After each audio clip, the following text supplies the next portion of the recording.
My ex-wife left me in agony with appendicitis to be with her partner, thankfully. My cousin saved me. It started as a flicker, a low, dull ache in the pit of my belly like something wasn't sitting right. I thought maybe it was something I ate, leftover Chinese from the night before, or maybe the eggs Claire had made that morning, overcooked and rubbery and placed on the plate like a peace offering she wasn't really interested in making. I ate them anyway, I always did. There was something pathetic in the way I clung to her gestures, even when they were hollow, even when they hurt more than helped. I didn't say anything about the pain, I didn't say much at all that day. We barely talked anymore. We'd become like furniture, useful, silent, and easy to ignore. She moved through the apartment like I was in the way, brushing past me in the hallway without looking up. The only sound between us was the low hum of whatever she was watching on her laptop and the occasional ding of her phone. I hated that sound, not because of the sound itself, but because of how it changed her face. The way her mouth curled just slightly at the corners, soft and secret, like she was already somewhere else with someone else. I told myself not to look, not to care, but I did. I cared so much it made me feel insane. Every time her phone lit up, it was like a little knife flicked against my ribs. Her laughter had stopped being mine a long time ago. The pain in my side sharpened around noon. I was hunched over the sink trying to rinse a plate, and I had to grip the counter to stay upright. I thought, okay, maybe I'm sick, maybe it's the flu or something, but it wasn't that kind of pain. It felt deeper, meaner, like my body was turning against itself. Claire was sitting on the couch, scrolling. She didn't look up. "Hey," I said, my voice thin and scratchy. "I'm not feeling great." She mumbled something, maybe a huh or sorry to hear it. I couldn't really tell. She didn't pause her scrolling. I stood there for a moment, just watching her, like maybe if I stared long enough she'd look back at me and remember that I was someone she used to love. But she didn't look, not even once. I went to the bedroom and lay down, curled on my side, trying to find a position that didn't make me want to scream. The pain came in waves now, hot, searing, like something inside me was tearing. I pressed my hand to my side and felt the skin there, hot, taut, wrong. Something was wrong, I knew it. My body was screaming at me, and still I hesitated. I didn't want to make a fuss. I didn't want to be dramatic. That's how I'd been trained by her, by life, maybe even by myself. I was the calm one, the easy one, the one who didn't take up too much space. I think I must have drifted off for a bit, or maybe I blacked out, I don't know. When I opened my eyes, the light outside the window had changed. It was afternoon now, gold-tinged and soft, but too bright. The kind of light that makes your head throb. My stomach was on fire. I made it to the living room, one hand on the wall to steady myself. Claire was on the phone, her voice low and urgent in a way I hadn't heard in a long time, not with me anyway. She was standing by the window, packing in small, tight circles like a nervous cat. "No, I don't know, he's been acting weird all day," she whispered. Then she laughed, quiet, bitter. "Yeah, probably just trying to get my attention, you know how he is." She didn't even notice me at first. I was just standing there, sweating and pale and shaking, and she didn't see me. I cleared my throat. "Claire," I said, my voice barely there, "I need help." She turned, phone still pressed to her ear. Her eyes scanned me briefly, like I was something broken on the sidewalk she didn't want to touch. There was no concern, no panic, just irritation maybe, or exhaustion, or boredom. "I'm going out," she said into the phone. "I'll call you later." She hung up, tossed the phone on the coffee table inside. "What's going on now?" I could barely stand. I pressed a hand to the wall and slid down until I was sitting on the floor, my breath coming in shallow bursts. "Something's wrong," I said. I think it might be serious." Claire crossed her arms. "You're probably just dehydrated, or you haven't eaten. You always do this." "You always do this," like I was playing a role, like my pain was an inconvenience, a habit, a character flaw. "I think I need to go to the hospital," I said. "It's really bad." She sighed again, that long theatrical sigh she did when I forgot to take out the trash or asked if she could maybe not text him while we were at dinner. "I can't deal with this right now," she said. I blinked. I couldn't process what I was hearing. "I'm meeting him," she added, quieter this time. "I need to get out of here. I can't do this with you today." She turned and walked to the door, picked up her keys, slipped her shoes on, all in silence. All like she wasn't leaving a man crumpled on the floor, unable to breathe. I remember the sound of the door closing. I remember the way it echoed. the little click of the lock sliding into place. That was the moment everything broke. It wasn't just about her walking out. It was about how familiar it felt, how unsurprising. I think deep down I'd known for a long time that I wasn't someone she chose anymore. I was background noise, a shape in her periphery, something she had outgrown or regretted, but still a part of me thought maybe, if I really needed her, she'd show up. Oh, she didn't. And I was left alone, shaking, sweating, pain radiating through every inch of me like fire, like betrayal, like a scream I couldn't let out. I lay down on the floor. I could feel the coolness of the hardwood against my cheek. I focused on that sensation because it was the only thing that didn't hurt. I thought, is this how people die? Quietly, inconveniently, and alone. I thought maybe she'll come back. Oh, she didn't. I closed my eyes, not to sleep but to disappear. And somewhere beneath all the pain and panic and nausea, I felt it, this slow, final cracking in my chest. It was the last thing she would ever take from me, the illusion that I mattered. I don't remember losing consciousness. One moment I was on the floor, flat on my back and staring at the ceiling fan as it turned in lazy circles. The next, I was waking up in the dark. Not pitch black dark, but that bluish-gray kind that means early morning or late night, that liminal space where everything feels a little bit suspended. I could hear the fridge humming in the kitchen and the occasional whoosh of a car passing on the street outside. The city felt far away, like I was watching it through frosted glass. My shirt was soaked through with sweat, my mouth was bone dry, my skin felt slick, clammy, like I'd been dipped in cold oil. And then there was the smell, something sharp and acidic. Urine. It hit me slowly, shame curling in my throat before the realization even landed. I'd pissed myself, just lying there in my own body, helpless, animal, forgotten. That was the moment the panic bloomed. I reached for my phone, but it wasn't on me. I must have dropped it, or maybe it had slid under the couch. I couldn't move enough to check. Every breath came with a wince, and the idea of crawling sent a fresh stab through my abdomen. But I knew I couldn't wait anymore. Something inside me was breaking open. This wasn't the kind of pain you sleep off. I don't remember dialing. I barely remember finding the number. But I know I called Derek, my cousin, my almost brother, my last person. It was 4:12 a.m. He answered on the third ring, voice hoarse and confused. Hey. I couldn't even get the words out at first. My throat felt too tight. Hello, you there? It's me, I finally said. My voice didn't sound like mine. I need help. Something in the way I said it must have scared him, because he dropped the sleepy tone immediately. What's going on? I swallowed hard. I think I need to go to the hospital. I can't. Claire left. I'm on the floor. I can't move. He didn't ask for details. He didn't question me. He just said, I'm coming. Keep your phone close. I'm coming right now. It took him 18 minutes. He told me later, 18 minutes from his front door to mine. I don't remember most of it. I think I slipped in and out. I remember the sound of the key in the door. He still had a spare from when I'd given it to him 2 years ago, just in case. I remember the way his footsteps pounded down the hallway and the way his voice cracked when he saw me. Oh, Jesus, man. He dropped to the floor beside me, didn't hesitate, put a hand on my forehead, looked into my eyes like he was trying to pull me back up to the surface. You're burning up. He said my name over and over, gently, like an anchor. The rest was a blur, flashes of motion, the world spinning, him helping me into his car, buckling me in, the cold air on my face, the harsh white lights of the ER, nurses shouting things, questions I couldn't answer, tubes, wires, needles, someone saying ruptured appendix and lucky he made it and we're taking him in now. I remember floating. Then I remember waking up. It was 2 days later. Derek was asleep in a chair beside the bed, slouched forward with a hoodie pulled over his face. His chest rising and falling, peaceful, like nothing in the world had ever touched him. I stared at him for a long time. He looked younger when he slept.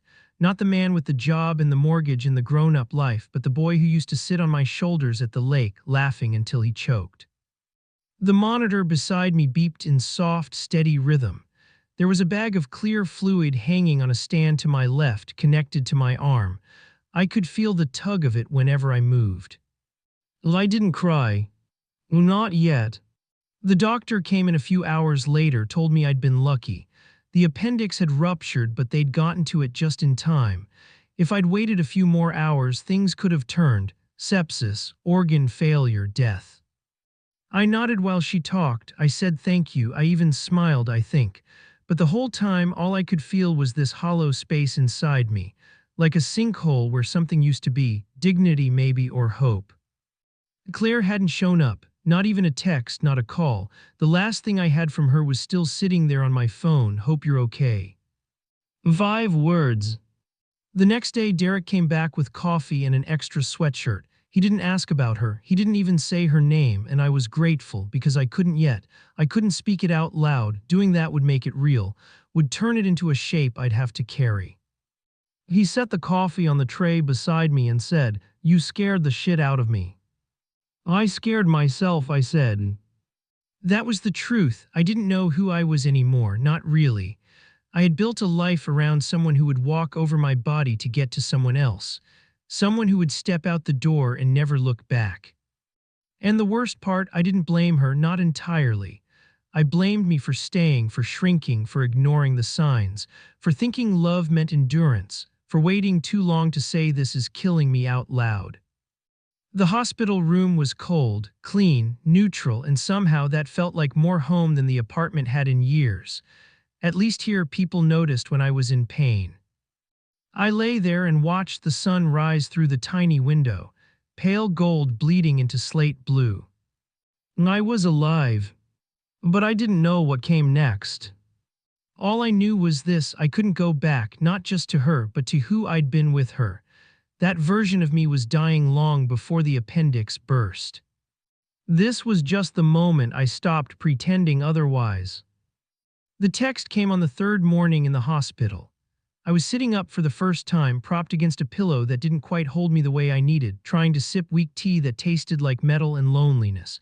The nurse had just left. Derek had gone home to sleep in his own bed for a few hours. The room was quiet except for the soft beeping of the monitor beside me, that ever-present proof of life. I stared at the wall. I counted the tiles in the ceiling. I tried not to think too hard about the silence that followed me around like a fog. And then my phone lit up. "Hope you're okay." That's all it said. 5 words, neat, polite, sterile, the kind of text you send when you don't want to call, when you don't want to hear the answer. I stared at it for so long the screen went dark again. I turned it back on, still there, still her. I wanted to throw the phone. I wanted to crush it under my heel and erase the line that still connected us. But I didn't. I just stared. My thumb hovered over the keyboard. I typed and erased a dozen replies. "Thanks for nothing. Why did you leave me? Do you even care? I could have died."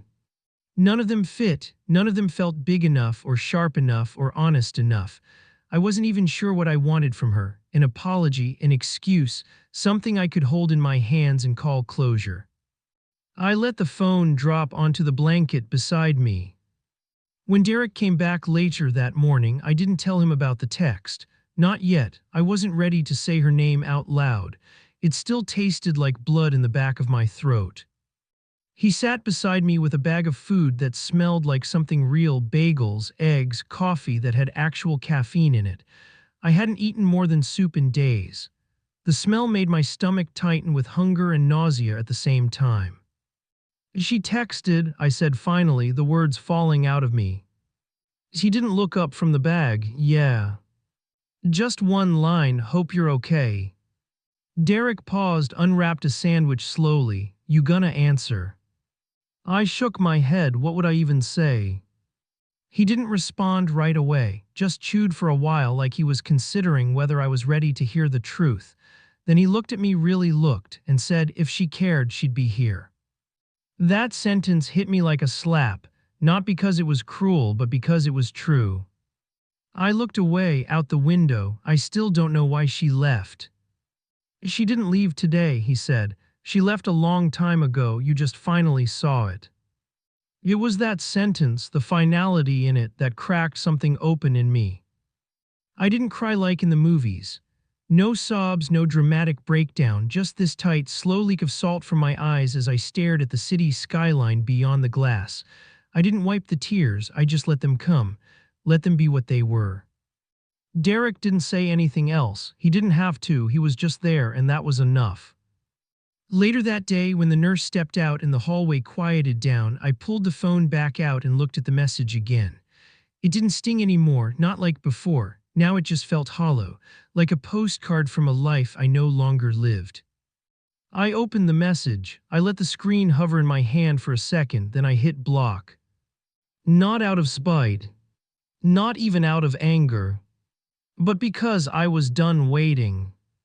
I was done imagining that someone who walked away would ever come back and fill in the empty parts they left behind.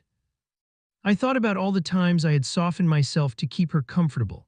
All the times I told myself it was fine when it was, the birthdays she forgot, the jokes she made at my expense in front of friends, the time I found her phone unlocked and saw his name Ben read, and the ache that followed for weeks when I pretended I hadn't, how I convinced myself it was just emotional, not physical, that if I loved her harder she'd stop needing someone else. I thought about the moment I asked for help and she left. That was the real betrayal, not the affair, not the lies. But that one moment where I reached out with my body literally breaking and she stepped over me, choosing silence over mercy. I'd spent so long shrinking myself, making excuses for her, believing that staying small would keep her close. But now I was here, alive, stitched up, sore and changed. And something in me had shifted. I don't know if it was courage or just the rawness of nearly dying, but I felt it. That quiet resolve that comes when the worst has already happened and you realize you're still here. I didn't need to confront her to get closure. I didn't need her to explain. I didn't need anything from her anymore. The confrontation wasn't with her. It was with me. I had to own the part of me that had allowed it, that had tolerated the slow corrosion of my own worth, that had mistaken endurance for loyalty, silence for strength, love for pain. And I forgave myself. Not instantly, not completely, but I opened the door. I turned off the phone, set it face down, and I whispered just loud enough for myself to hear. No more. No more begging for love. No more twisting myself into someone palatable. No more mistaking survival for living. No more her. Just me and whatever comes next. Healing didn't come like a wave. It came like dust settling in the morning after a long, brutal storm. Quiet, almost invisible, a little at a time. They discharged me 5 days after the surgery. Derek drove me home, but not to my apartment. I couldn't go back there. I couldn't even say her name, let alone walk into the space where she left me bleeding on the floor. It didn't feel like a home anymore. It felt like a crime scene, like the silence in those rooms would be too loud to bear. So I went with him. His place was a small, slightly crooked house on the edge of the city. Low ceilings, cracked tiles, a porch with uneven steps, and a yard that needed mowing. But there was something safe about it, like the house itself knew something about grief and didn't expect you to explain yourself. The first few days I mostly slept, ate little things when I could, looked out the window for long stretches of time. Sometimes I felt the phantom pain in my side like a reminder. Other times I just felt nothing at all. Derek never asked what I needed. He just gave me space and brought me tea and sat next to me when the air felt heavy. It's strange how still everything feels after survival. I thought there would be this triumphant sense of rebirth, some powerful inner transformation, but instead it was like learning to breathe all over again. Like I had to reintroduce myself to the act of being alive.